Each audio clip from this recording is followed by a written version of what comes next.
kejadian ada kawan kita yang kemudian seolah-olah berjoget di situ dengan kawan-kawan yang lain, ya, notabene itu lintas partai.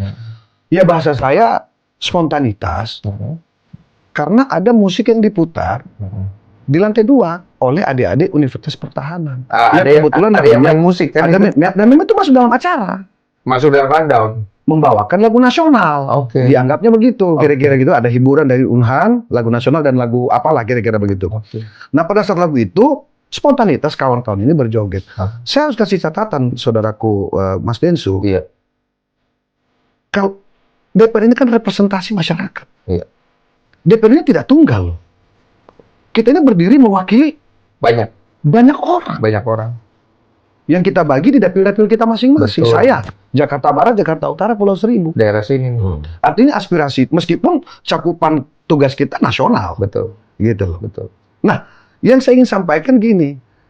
Apa salah kalau kemudian representasi masyarakat, dalam hal ini teman-teman DPR, bergembira karena pidato kenegaraan Bapak Prabowo Subianto sangat paripurna.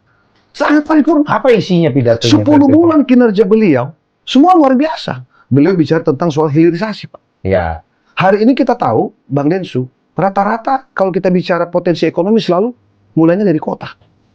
Nah, melalui hilirisasi pangan, melalui koperasi, artinya ada potensi ekonomi yang terbangun, tumbuh di pojok-pojok desa. Iya, betul. Tumbuh di kampung-kampung.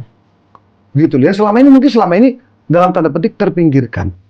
Gitu loh. Selama ini terabaikan. Betul. Semua kita bicara ekonomi pusatnya di kota.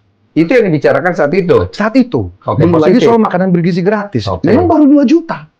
Gitu, baru 2 juta. Gitu. Tapi kan tujuannya kan sampai ke target yang disampaikan oleh Pak Prabowo. Minimal tahun depan misalnya 10 juta. Terus meningkat sampai ke 8, targetnya 80 juta. 2 poin. Makanan bergizi gratis misalnya gitu. Apalagi penegakan hukum. Poin kita lihat penegakan hukum, Pak.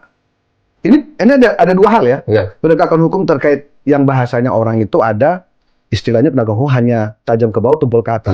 Faktanya hari ini, Pak, Bapak lihat sendiri kan informasi di media. Barusan ketangkep. Itu orang badan beliau, Pak. Iya, tapi barusan ketangkep. Itu dia. Orang badan beliau ketangkep. Ini bukti bahwa kemudian Pak Prabowo tuh on track soal penegakan hukum. Belum lagi soal pelanggaran-pelanggaran yang sebenarnya berdampak pada fiskal kita.